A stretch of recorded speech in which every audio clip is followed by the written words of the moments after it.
Good morning, good afternoon, good evening, friends of Gomztalkz. A pleasure to greet you once again in a new Thursday podcast, Gomztalkz Thursday. Following the English series today, we have an amazing guest that I'm proud to say is my favorite professor of my college journey.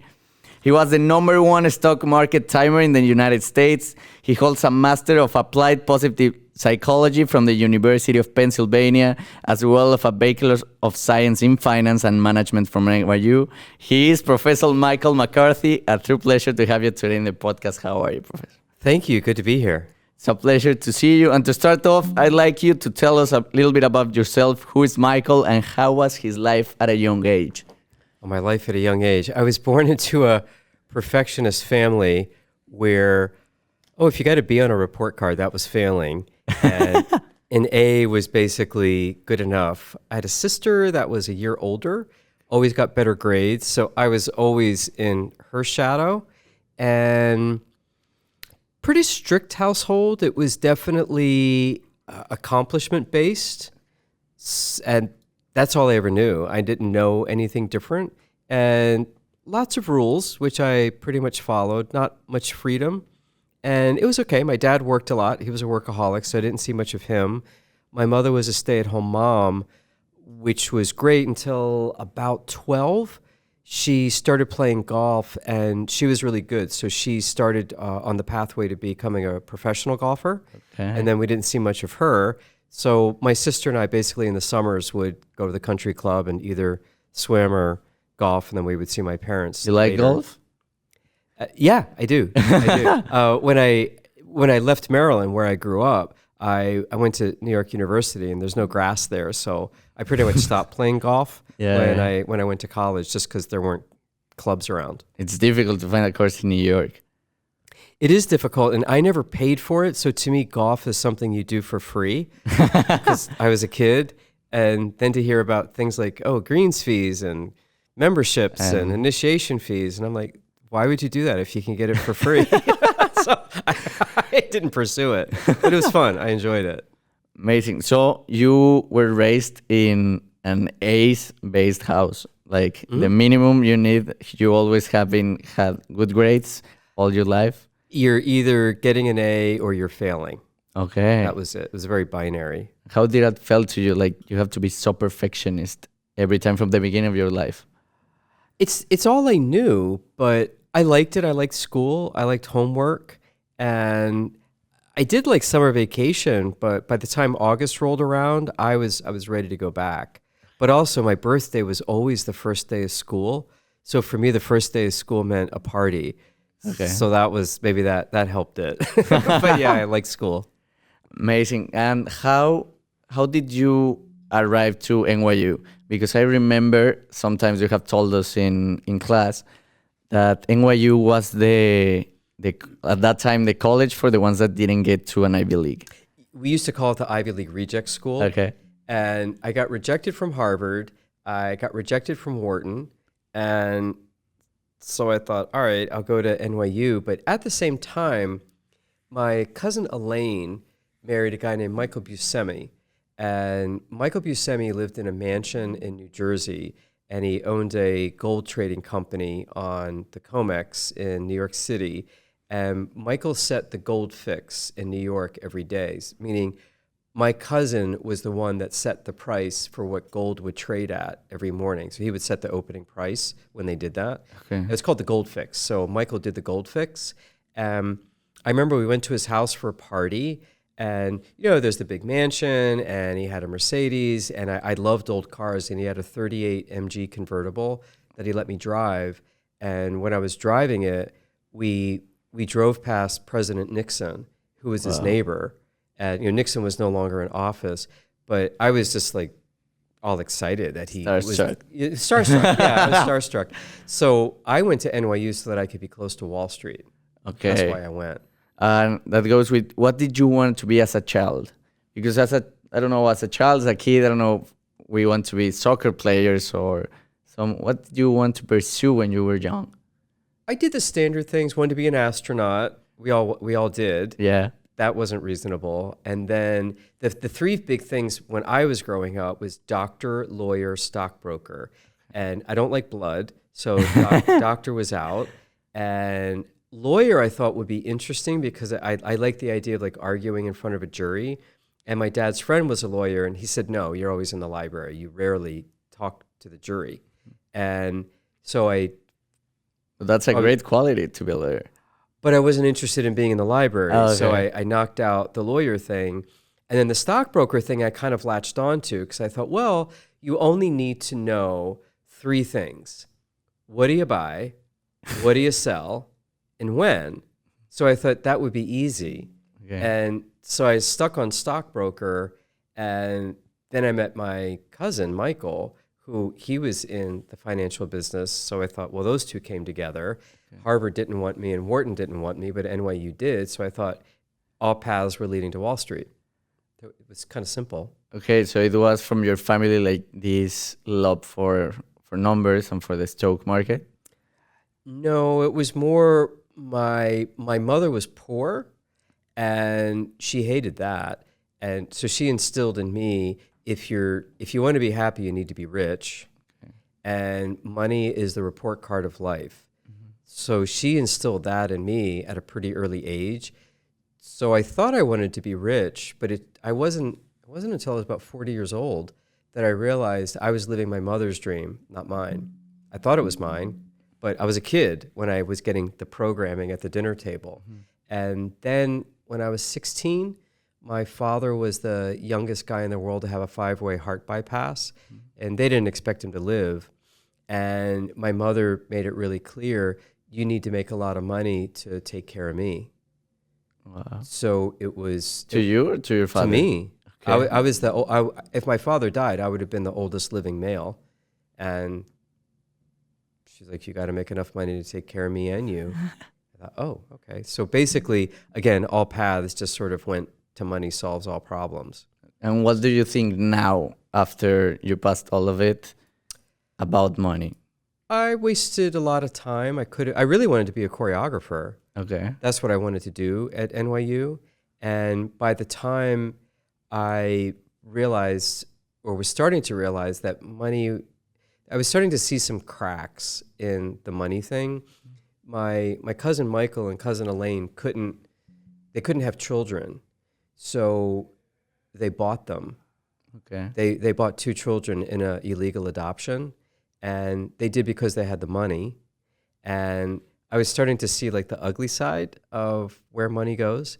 Also, my uncle got throat cancer because when he was working on Wall Street, it was the open outcry in the commodity pit where you're screaming, and he wore out his throat and got throat cancer. He was also an alcoholic, which I didn't realize at the time, but it's a pretty stressful job. So Wall Street has a lot of drinking. And when I did work there, I remember in the crash of '87, I was walking to work, and my company went out of business on the day of the crash. Black Monday? Yeah. But it takes a while for a company to actually go out of business, so I still went to work. I remember the next day I was downtown on Wall Street, and there's little churches down there, little old ones from like the 1700s. Okay. And I remember seeing a plastic bag on what looked like a bowling ball, and it was a human head. An analyst from Merrill Lynch, he was only 25, he jumped off the Merrill Lynch building, and his neck landed on a gravestone, and he decapitated himself, so his head rolled, and they put a cover on that, and then the rest of his body was somewhere else, and they put a bag over that. And I remember seeing his shoes. His shoes came off, and so his shoes weren't covered. That was when I was thought, a disaster. yeah, I was like, wow, people would kill themselves over money? And the answer is yes. Then there was a guy in my office. A few days later, he lived on the Upper East Side, and his habit was to come home after the market closed, say hi to his wife. He would go out on the terrace and have a drink, and then he'd come back in and have dinner. And he went out on the terrace and stayed out there, and then the wife heard some sirens, so she went to look over the banister, like, what are the sirens about? And he wasn't coming back, so she was going to go out there to say, what is it? And it was him. He jumped. Wow. So I didn't know either of them, but I knew who that one person was. And then to see someone's head. So that was when I realized that people will kill themselves over money or losing it. And that was when I backed up and said, no, it's not that important to me. But that was when I started to question like my mother's wisdom that money's great for everything. Yeah, it helps, but it's not everything. I've had a few billionaire clients, and I've asked them separately about money, and they all said the same thing, that it buys you choices. Okay. And it does. It does. It buys you choices. It won't buy you the happiness that you think you'll get. Mm-hmm.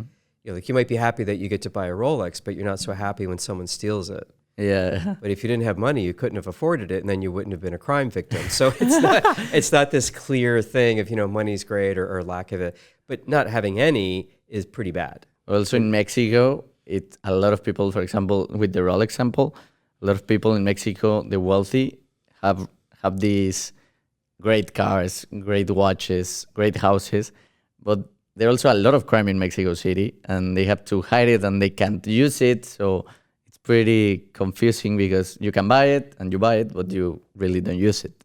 Then you have to worry about it. Yeah, like I bought a lake once about an hour north of here, and I was in Europe for the winter, and my house, there were 3 houses on the lake that I owned, and they were broken into 19 times in 3 months. And the police called me and said, we're not going to go out anymore to your house. Okay, we're done. Yeah. and you started in business when you were around 16, if I'm correct. And that started financing your years at NYU. What was that first business at 16 that had, I don't know, sorry, I don't know how was the dollar in that time and what's the equivalent, but if it's like 50K, to make 50K at 16 years, it's a lot. What was that first business about? Well, when I was 16, my father said, it's time for you to get a summer job. And I said, fine. I was actually interested in working just to have the experience. And what surprised me is I couldn't even get an interview. I was 16. What did I know? I thought, oh, you apply for a job and you get it. And you get it. That's what I thought it was. But no one was calling. And I remember thinking, man, if things get really bad, I'm going to have to apply to McDonald's. To me, that was the worst job on the earth. And I said, I'm not going to do that because I'm not going to wait on my friends from high school. And I was desperate, so I had to apply. And even they didn't call. And then I got my first feelings of discouragement and being depressed and being like, oh my God, I can't make it. Then my father said, well, if you can't get a job, you're gonna have to start your own business, which just gave me probably my first panic attack in my life. And I was like, if I can't get a job, what makes you think I can start a business? And he said, well, you gotta work. If they won't give it to you, make your own. So then he forced me to borrow $150, which was mostly for a new phone in the house. That was before cell phones. You had landlines. Mm-hmm. And I thought that was a waste of money. So I said, well, you're at work. Mom's playing golf. I can use the phone during the day. He said, no, you have to be a professional, get your own phone line, your own different number. Okay. And then the rest... You from him? He made me borrow it. Okay. So now I'm like, okay, I just started my own business. I don't know what I'm doing. I don't even know what the business is. And I'm in debt. So now like the panic is really rolling in. And the panic's real. And the remainder of the money was buying a directory of businesses in my area in Maryland, where I'm from. And I had to cold call. My dad was a vice president of a book bindery. So anything made out of paper, my father made. Boxes, parking tickets, the paper that you're writing on, envelopes. And he said, you'll sell copier paper over the phone. Well, that's boring. And so I started calling. And this is before cold calling had really started. Okay. So people weren't hanging up the phone. Everyone took my call because it was new. And I was leaving messages, talking to a few people. After a few hours, I just got lonely because I was by myself. So I went out to play golf. And when I came back, I had 2 messages in my mother's handwriting because she had come back. And it was 2 orders. And it was a little over $150. And I thought, oh, I paid off my debt in a day. And then I got this incredibly exciting feeling of, I can make my own money by talking. It was crazy. And I just felt this huge sense of power and excitement. So then I was kind of excited. And then I kept cold calling, and You were selling paper? just copier paper. Okay. And about 2 weeks into it, I get this guy on the phone, and you could tell he didn't know that much. He was working in the copy room at this place called Baltimore Air Coil, and they made big air conditioners for skyscrapers. And he said it was his first time that he was going to be able to negotiate an annual contract, which meant he would be buying a year's worth, not just, one or two pieces. So it was a big order. And I said, well, what are you paying? And I forgot the number, but he said, let's say $1 a pound, just to give you an easy number. I said, well, if I can come in a penny less, can I get the business? He goes, yeah. So I called my father's warehouse and I said, okay, how much is a pound of copier paper? And they said, it's $1 a pound. I'm like, no, like I can't, I'm like, I gotta get it cheaper. And I remember her saying, it's $1 a pound with free shipping. And back then, free shipping was a big deal. It wasn't, we take it for granted now, like with Amazon. And so I was kind of discouraged. I'm scratching my head. And I thought, copier paper's heavy. So I thought I could make all the money on shipping. And I called him and I said, I can beat it by a penny plus shipping. And he said, yes. And so in today's dollars, because paper is expensive and they used a lot for a year, I made $250,000 in today's dollars. So I actually paid for 4 years of college in 2-3 weeks, which was, on one level it was exciting, but I never saw the money. Instead, my dad just didn't have to pay for it. I paid for it. So yeah, it was exciting, but it wasn't like I bought anything with it. It just like all went to my dad to pay for college. But I didn't have to worry about debt or scholarships or stuff like that. And again, my dad was very strict, and he used to have this comment, my money, my rules. It's always annoying to hear that. And so I thought, well, I've done what I'm supposed to do. My summer job is over. So I quit. I just didn't tell him. And again, I go to the country club to go swim because I like swimming. And it was this big 50-meter pool. And I remember I'm going down to one end and I see these hands under the water, like a railroad crossing, like swishing back and forth. And like, what's that? Like, why someone got their hands in the water in my lane? And I pop up and there's my father. And he's like, why aren't you working? And I said, well, I made the money I needed to make. And he goes, well, make more. And I just said to him, my money, my rules. And I did backstroke away from him. And I hate backstroke. I just wanted to do it for like effect. Like, watch me swim away from you. And I think the best thing about doing that was the sense of agency of feeling that I could do something. I could take care of myself. And I was 16, mommy and daddy buy everything. And here I am all of a sudden able to take care of me. So it was a great lesson. But the second lesson was I hated it. I hated that job. I was nervous. I didn't feel like I was doing, and I knew nothing about meaning and purpose, none of that. And it was just, I hate doing this. I never saw the money. So I sold the business to my sister for $5,000, which to me was a fortune. That I got to keep, which was a fortune for a 16-year-old back then. And that financed my summer in Europe to go backpacking. And my sister still has the company today. Wow. Yeah, she seems to like it. I don't like it at all. And it still makes loads of money? I would say loads of money. It's enough for her and enough to take care of my parents. Oh, it's great. So it's, doing well, but it's just not for me. Yeah. And that was when I sort of unconsciously realized you need to do something that you like. Because if you don't, it'll just be like a prison sentence. Even if you're making money at it, it still will be a prison sentence. It's actually worse because now you're dependent on like, I need this big house, I need the money for the mortgage, I like nice cars, I got to pay for that. The kids want to go to private school. So you're really locked in. So that's why I really tell students, make sure you love it, because if you don't and you get rich at it, now you're really stuck. Yeah. You're also never going to do as well as someone who does love it. How long did it take you to create like the business? Not long, right? The paper business? Yeah. Oh, my father put that together in like a week. And, I only did it for 3 weeks. And you That's were how much I done. didn't like it. If I liked it, I would have still been doing it. I just hated it. And I didn't realize that I like to see people face to face. Okay. And this was all on the phone. It was just, I can't see you. And it's summertime. I'm at the kitchen table and I'm alone. It was just really lonely. Amazing. It's an amazing story. At 16, you were already making tons of money. Now, at what age did you enter to work at the stock market, and what was so special about it that you liked it? Well, that was 18. I went to NYU just so I could work on Wall Street. Okay. So it was a little You were different. closer. It was, I'm moving to New York City to work on Wall Street, and I have to go to NYU because at the time, if you didn't go to a 4-year college, you weren't going to be successful. Scary things would happen if you didn't get a college degree. Okay. And I wasn't making a lot of money. I was a cold caller, which interestingly enough, I was really good at it because I had the first business and I knew how to talk to people.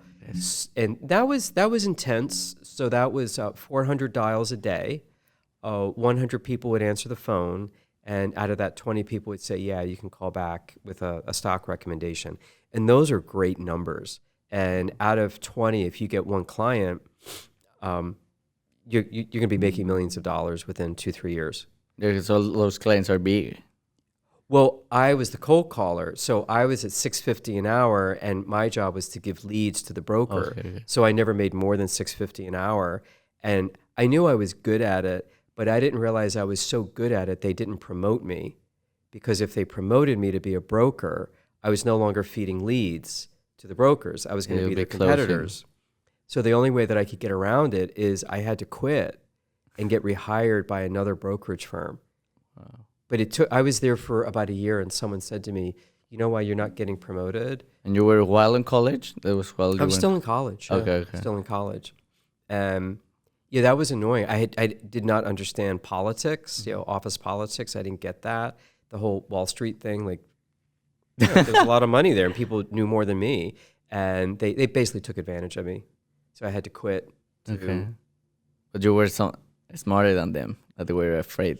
They were like kind of afraid of from you, no? They were afraid of losing my free leads for $6.50 an hour.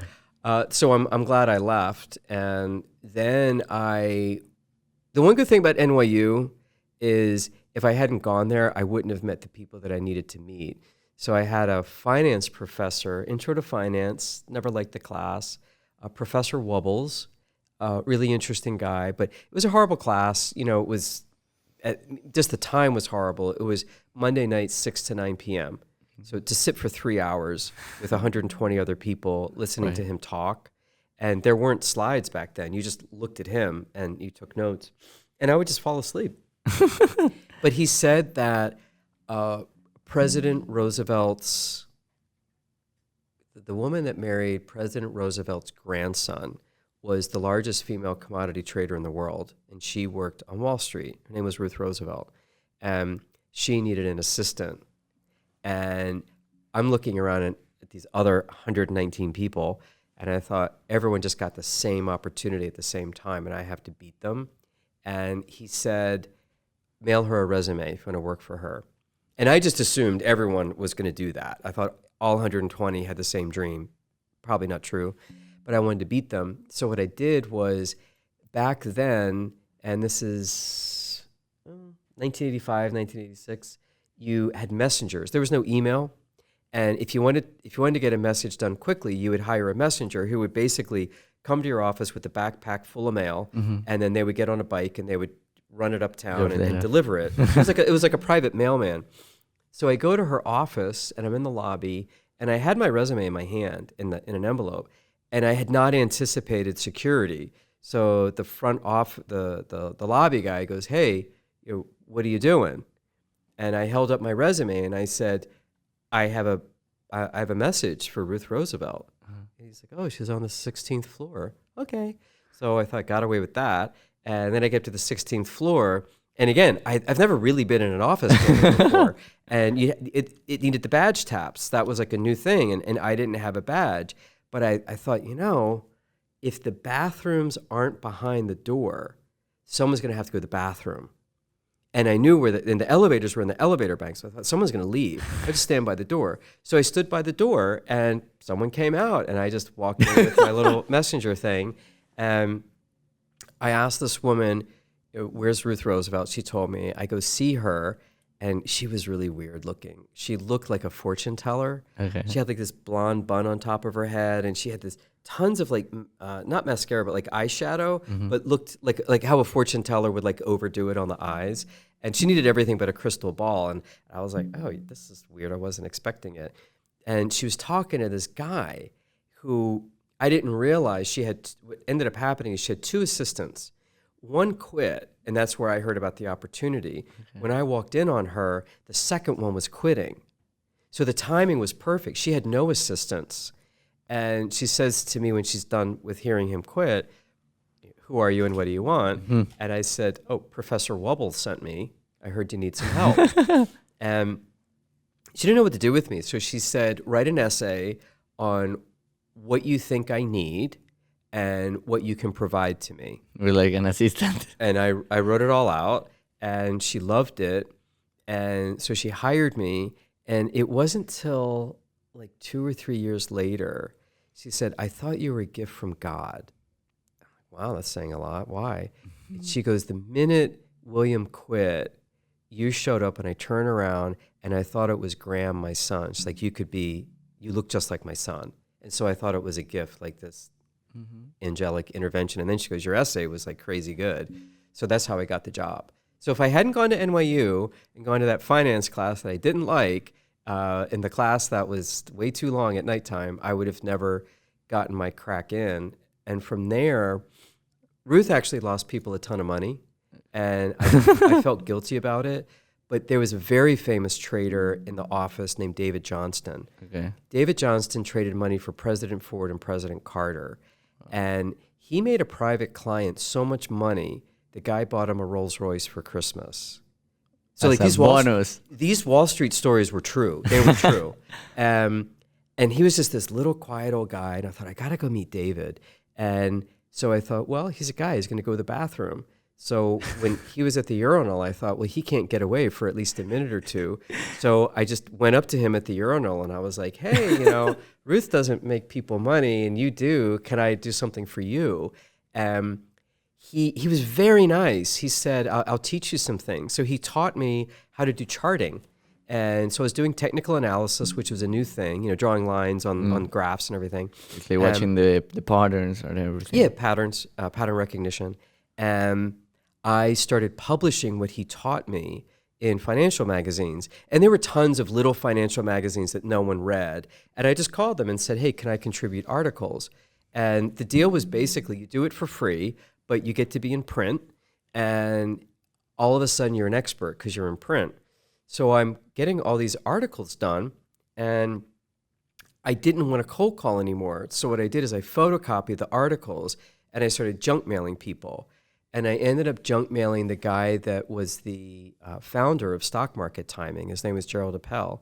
Another lucky break, his assistant, whose job was to get rid of the junk mail, she was sick that day. So my letter got through, and Jerry called. I didn't know who he was. He opened an account. Most of my account sizes were $5,000 to $10,000. His was $50,000.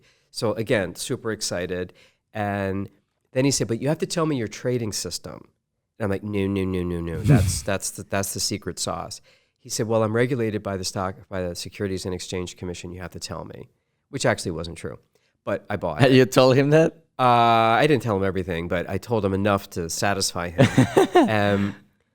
Then he opens the account, and then about a week later, again, I don't really know who he is, but I told my boss, oh, I got this account from this guy named Jerry Apple.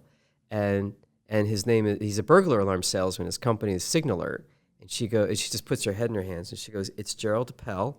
It's not a burglar alarm company. Signal Alert is his company that gives you a signal and an alert when to buy and sell the stock market.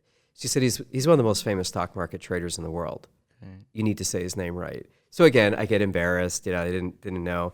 And he calls me a week or so later and said, if you want to see what I look like, I'll be on Wall Street Week, which was the only TV show about finance at the time. And Ruth ended up losing people a lot of money during the Iran-Iraq war, and she got fired, which meant I was going to get fired. Okay. So I took the train out to Long Island where he was, and I begged him for a job. Because if he didn't give me a job, I was going back to Maryland. He gave me a job with a 40% pay cut. Wow. But I stayed in the business, and I said, if you're going to cut me that much, you have to teach me how to trade the stock market. And he did. That was the guy that you asked for the secret, or the one that you took the secret to? He asked me for the secret to my trading system, which was not nearly as good as his.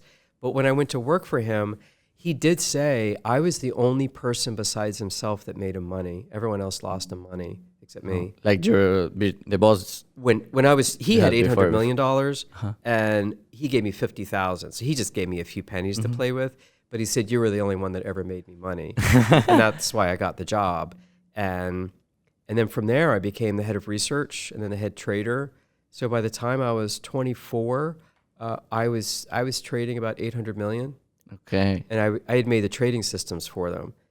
But at this point, I was only making maybe $60,000 a year. You didn't have the commissions out of the money you made or anything? No, Jerry was charging a 2% management fee. So Jerry was making 16 million. And I'm making about 65,000. Yeah.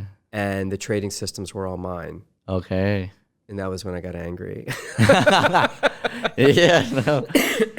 So that was like your trading system was of technical analysis, patterns. How did that work? Oh, my first trading system that worked really well was I went to see my parents in Florida. And we went to one of these little zoos. Like Joe has a tiger in his backyard. It was like a little zoo. This guy had like 3 tigers. And I remember seeing one was sleeping and another one was on one of those like circus rings. And you could see that he was about to jump. Like he was crouching down and he was about to spring up. And that was when I got the idea. I know what that tiger is going to do. It hasn't moved yet, but I know that tiger in about 3 seconds is going to be at the other end of the cage because it had crouched down.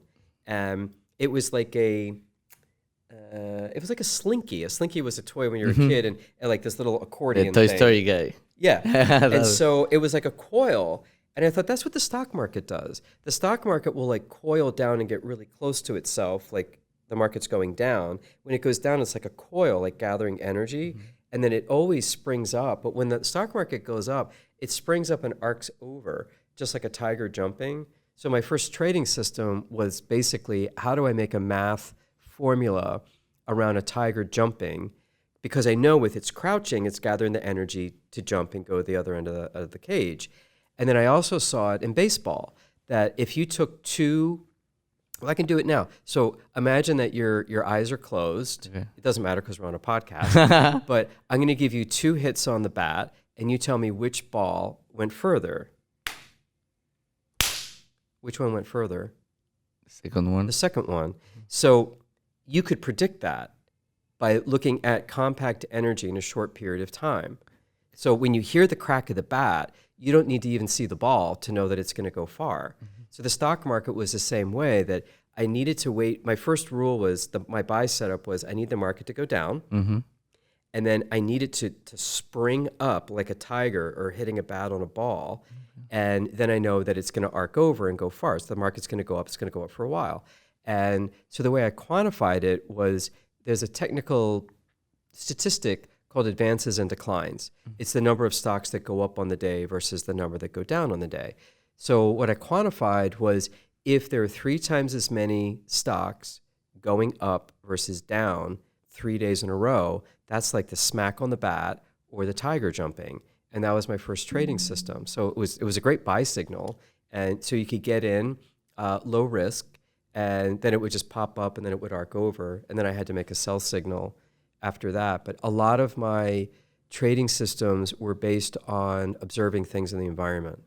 Okay. Like the news or No, anything never around? news. Never. No, don't do news. News is old, news is filtered, and news isn't correct. Okay. By the time news has hit the paper, It's very late. it's too old. Also, they're not going to get into prediction, because if they're wrong, people will stop buying. So that's why you only see headlines of, such and such stock just made an all-time high. that's when it hits the news. That's the time to sell it or hold it. It's not the time to buy it. Okay. So I was always embarrassed when I did interviews because people would say, well, what news do you read? And I'm like, none. On purpose. Yeah, just and I felt embarrassed. I never read the Wall Street Journal or Barron's. It was old news. Wow. Even when I got in the Wall Street Journal and Barron's, I remember I got on the cover of Barron's once, and the guy interviewed me for 3 months before it got published. So even I was old news. So yeah, don't read the news. And how, like, you were the best on the job 10 years. Mm-hmm. How was to stay being 10 years, being the best at what you do? So basically, when you have a money management firm, it has a couple parts to it.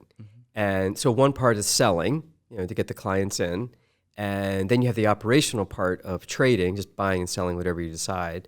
And then there's the research part of when do I buy, when do I sell. So most people spend like 80% of the time on selling, raising assets.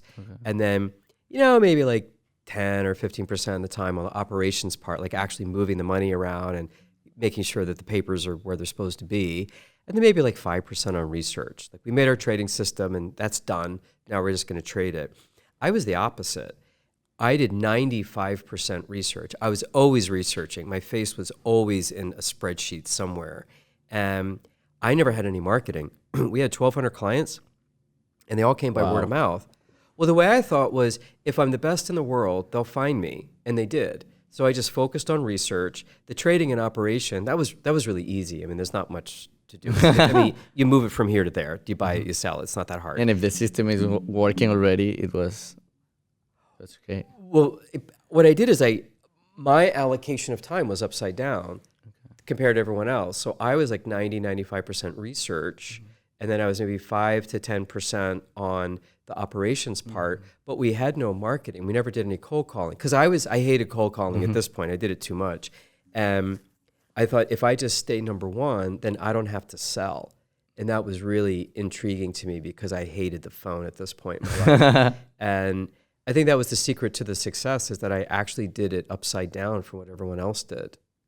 Amazing. And did you ever have like burnout of the job? Never had burnout. Nope. How's the balance? How did you balance it? You love it. I was a workaholic that never felt like I was working. No, I would do it on the weekends. I would do my charts on vacation. The people that I went with were annoyed, but I just loved it too much. It was fun for me. It's still fun. You work a lot of hours through the day? Oh yeah, most of the fun that I had.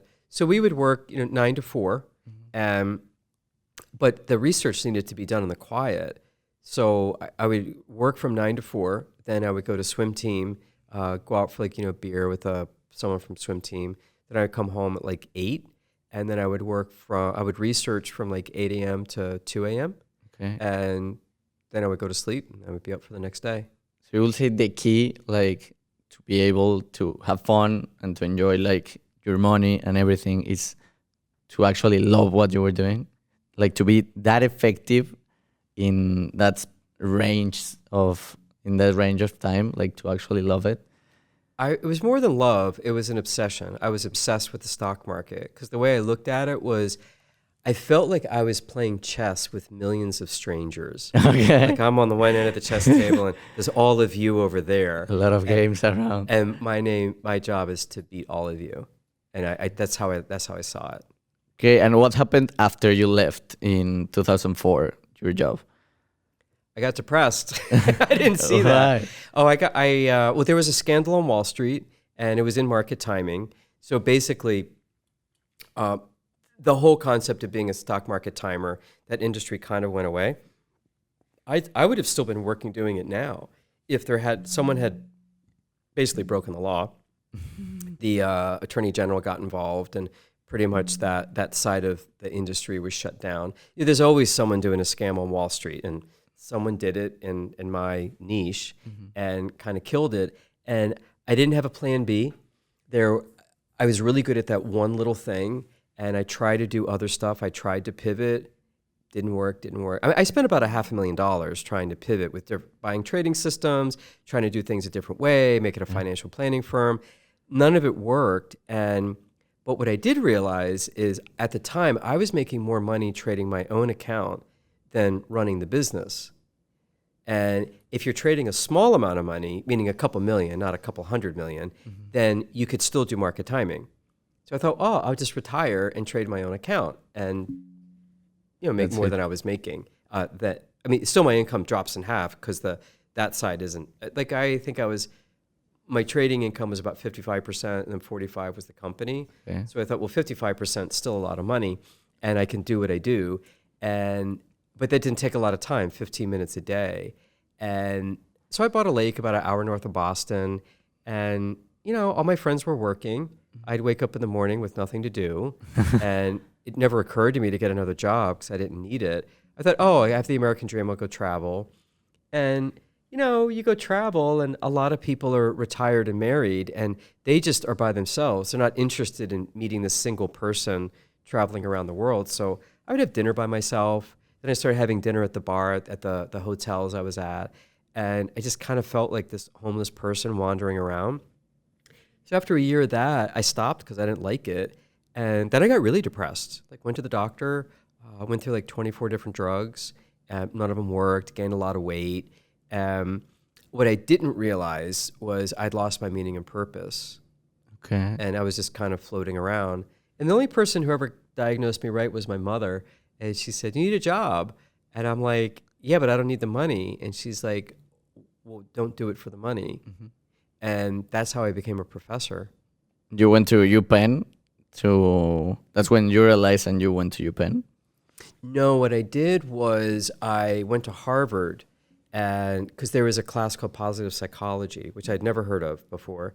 And it was all about flourishing and well-being. And I thought, I've tried every drug on the face of the earth, been to every therapist, nothing's working. I'll just try something else. And I was trying Reiki, acupuncture, yoga, and everything was mildly effective, but I was spending the entire day just to keep my head above water. And I needed something more effective. So when I took the positive psychology class at Harvard, I ended up being lucky. It was the largest class they ever had, 1,200 students. Wow. Yeah, in their whole 500-year history, they never had that many. And that class was amazing. And it snapped me out of it. And it was like, you need to work at something that you love. And that's it. Doesn't matter what it is or the money part of it. And so I did a couple of businesses that were sort of around positive psychology. So I ended up making the first food company in the United States to help people with anxiety and depression. So it was basically based on orthomolecular medicine, food for medicinal function. Okay. So I went to nutritional school. That kept me busy. Then I moved to Germany, went to baking school to learn how to be a commercial baker. Came back. We got carried by Whole Foods. And then a couple years into it, I realized it's a lot of work for a small margin compared to finance. So I got bought out about 5 years into that. But to get ready to do that company, I took the entrepreneurship and innovation class at Harvard 15 years ago as a student. And the professor came to me and said, "You're the most promising startup we've ever had." And he'd been doing it 25 years. And he goes, "Would you make a board and put me on it?" And I was like, "Oh, how do you make a board?" And then I was nervous about getting depressed again when the class ended. So I said, "Can I take the class again?"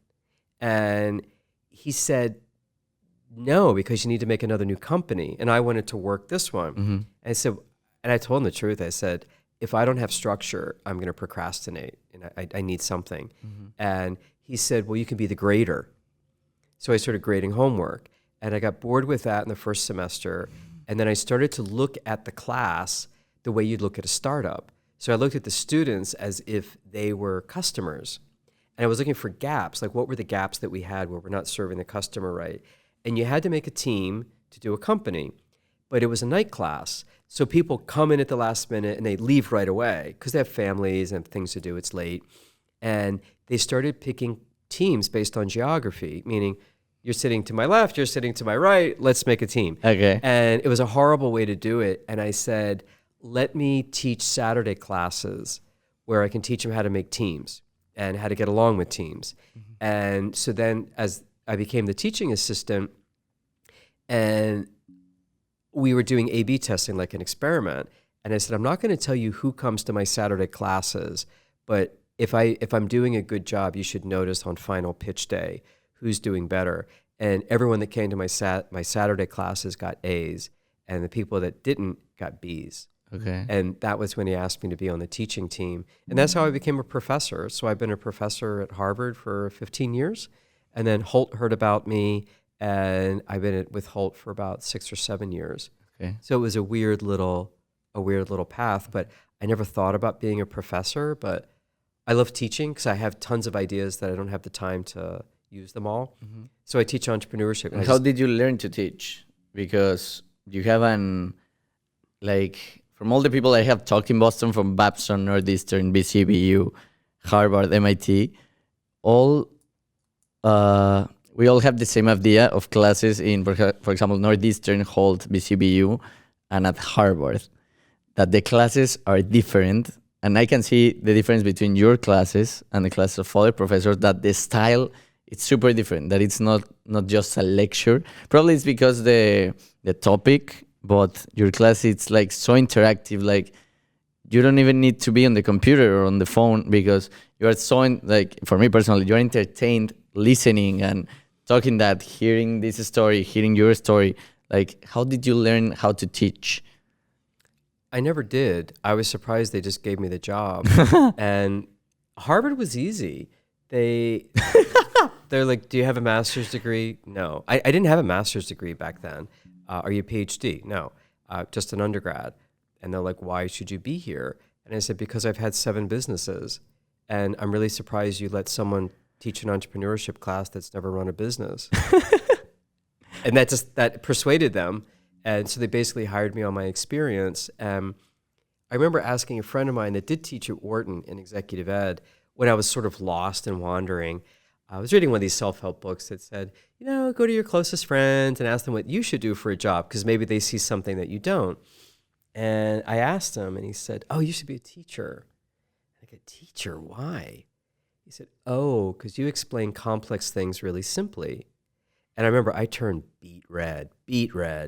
And he's like, why are you turning red? And I said, because I've always thought I was stupid, because my sister's always been smarter than me. Mm-hmm. It took me longer to get it. And I said, for me to understand things, I have to break them down into like really simple elements, and then I get it.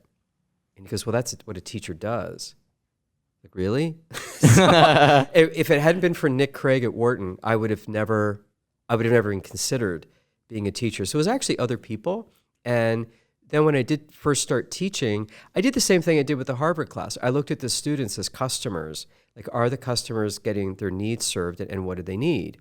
So the Harvard kids are kind of easy. They're already self-motivated. Like our entrepreneurship class. Overachievers. Yeah, like we give you have 15 books to read in the entrepreneurship class in one semester, and they do it. Every week they read a book. Then when I came over to Holt, completely different stuff. Well, what was weird was that there was just such a range of students.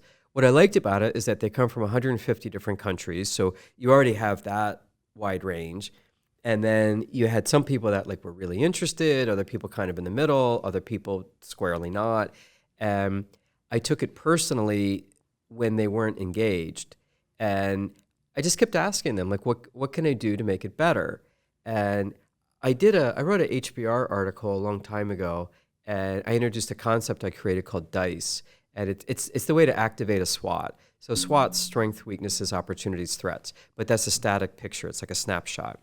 To get to a better SWOT, you need to dice it. So DICE is you take something from the SWOT and you either decrease it, increase it, create it, or eliminate it.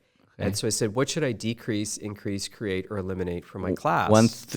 Only one thing from the SWOT, like the SWOT, or like one specific thing of each section? You take, it's up to you, but basically if you took one of your strengths, you would take one item and you would dice that one item. Okay. But then you could also dice one weakness, dice one opportunity. So you can do it all over, but you dice one thing out of the whole 4 boxes, but you can do 100 dices in a SWOT. And so they basically wanted things to be more real. And that was when I started creating my own case studies that didn't have answers. So you couldn't look them up. You couldn't buy the case because the case didn't exist because I made it up in my head. And, but I always gave them dilemmas, and students really liked real stuff, and they also liked things that didn't have clear answers, and they liked dilemmas and challenges. And also, I liked it too. I mean, I would get bored reading slides to you. Yeah. So for me, it was, I think Holt made me a much better professor because they were harder to engage. Yeah, they do. They were. And so it made me up my game. Okay. And so now I actually have another one that I haven't told the dean yet my idea, but I'm calling them field trips, where I'm teaching a well-being class now, and you're in it. And if I realize if I teach you about the benefits of yoga on a slide, like, oh, 20% less anxiety or whatever the statistic's going to be, that's fine, but you're better off doing yoga, not me telling you about it. And Holt is all about experiential education. So I came up with the field trip idea. So instead of me telling you about yoga, you do it, and then you tell me what that experience was like. And I think we should have more of that at Holt, where instead of having every time you're coming to the class to learn a lecture, that now you'd actually go out in the field and do something. So instead of me teaching you, let's say, how to sell and all those strategies, I'd make you go out in the world and sell something, and then you come back and talk about it. That would be amazing. Yeah, it's also the motto of the school, those meant to do. Exactly. And so my point is, start doing stuff and get out of the classroom. Yeah, and that was one of my first things that I was like, when I arrived to Holt, because before coming to Holt, I had a diploma in entrepreneurship. And then I had like this organization that rebuilt houses around a volcano near Mexico City. So I was like, okay, I want to keep creating things. And I write first class introduction to entrepreneurship. And it was the opposite of what I thought it was. Because in entrepreneurship, it was like, okay, create, sell, build, and like navigate the world by selling and by creating a product, a solution about something. And it was the opposite. It was all theory. And I was in a battle inside my head, like, I believe I don't have the entrepreneurship shouldn't be only theory. It will be kind of 40-60, more like action instead of only theory. But that was one of my issues when I arrived. Well, that's also what I've observed. And that's why I dice. I asked the students, what should we decrease, increase, create, or eliminate? Well, decrease lecture time in the classroom, increase real experiential time, create field trips or outside experiences, and maybe eliminate slides or watching videos or quizzes or papers. And I think everyone gets more out of it. Exactly. Or, I don't know, to networking, it's like, oh, it's so tough to network. I don't know, an assignment. You have to get a CEO letter or of something, and everyone needs to go out to find a CEO and to get a letter out of them and to actually network. And that would be fun, for example. Yeah, I would probably send people to real networking events. Exactly. And you would the assignment might be, I know you have to have a deliverable, maybe just tell us about 3 leads that you got. So maybe not a letter or a business card or a contact, but 3 stories of, oh, I met these 3 people and it got me thinking about this. Like, what did you get out of that 5-minute conversation with someone? And it starts to lead to things. All of my opportunities came from talking to other people. For example, the one you arrived to the office. Mm-hmm. Mm-hmm. Like that? Usually it's people you wouldn't expect. So I always talk to my Uber drivers because they talk to people all day long. The things they know are really quite interesting. And I just ask them, hey, I'm trying to get like some new, hair cream. What do you think? And I'm like, oh, I just had this lady in my car. She like owns a skin company or something. So I find there's a lot of people that are already in your world that we're just not talking to the right way. Nice. Professor, I saw that you started in crypto, fintech, digital assets around 6 years ago, that it was still young for this industry. I also started navigating this environment like 6 years ago, all telling by myself, learning by myself. And then past semester, I worked at the biggest crypto exchange in Latin America. How do you see this industry and this technology for the future? What do you think about it?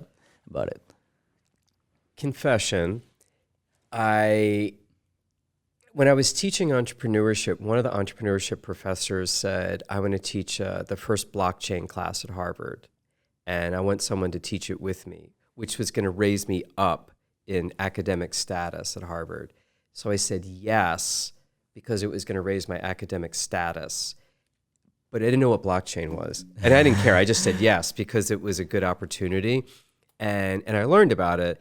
And for the listeners that don't know that much about blockchain, basically blockchain is like the accounting method. It's like the engine behind crypto, how it actually works. And I was teaching it, and I didn't find it very interesting, and it was very technical. It wasn't really my naturally good space. So I spent the whole summer reading all about blockchain and all about crypto. And blockchain's huge. Crypto is just like maybe 1% of blockchain. Mm-hmm. And the class started, we ended up having, we're only going to take 30 kids because the head professor said we only want to screw up on 30 people because it's our first time. But we had 1,200 students on the wait list. Wow. And one of them was from China and said, I need to get off the wait list. And I said, I have nothing to do with it. And this person said, let me take you out for coffee at the Charles Hotel in Harvard Square. And I thought, oh, that sounds like a bribe. I said, I'll meet you, but I'll buy the coffee. And so Teddy Jing ended up being not a guy, but this really tall woman. I'm about 5'8", 5'9". She was like 6'1". She looked more like a supermodel than she did like a business person. And I said, I can't do anything to get you off the list. But she was smart. She said, I need to take your class because the person who's my angel investor in China is all excited about crypto.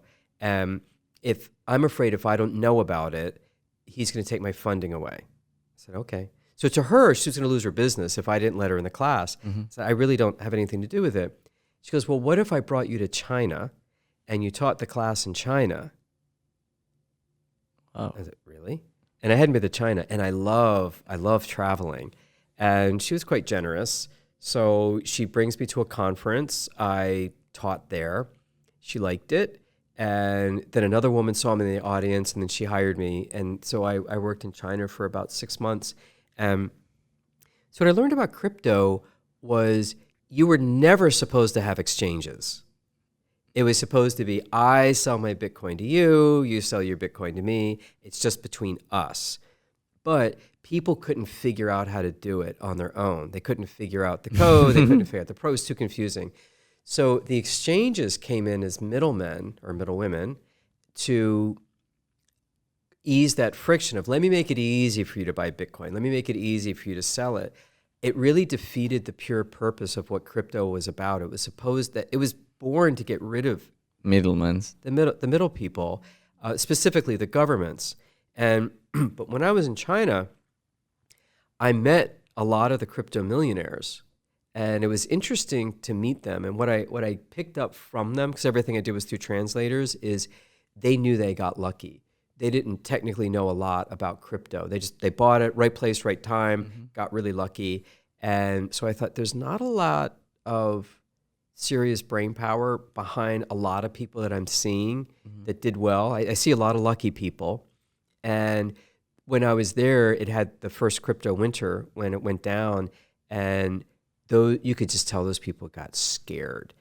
And what I was trying to do with blockchain was to work with the Chinese government to get rid of fake diplomas, fake transcripts, and fake essays, because a lot of kids coming from China, going to other schools around the world, were being blocked out because people were saying, oh, these are fake papers. And so I wanted to put transcripts on the blockchain, and I had to work with the Chinese government to do that.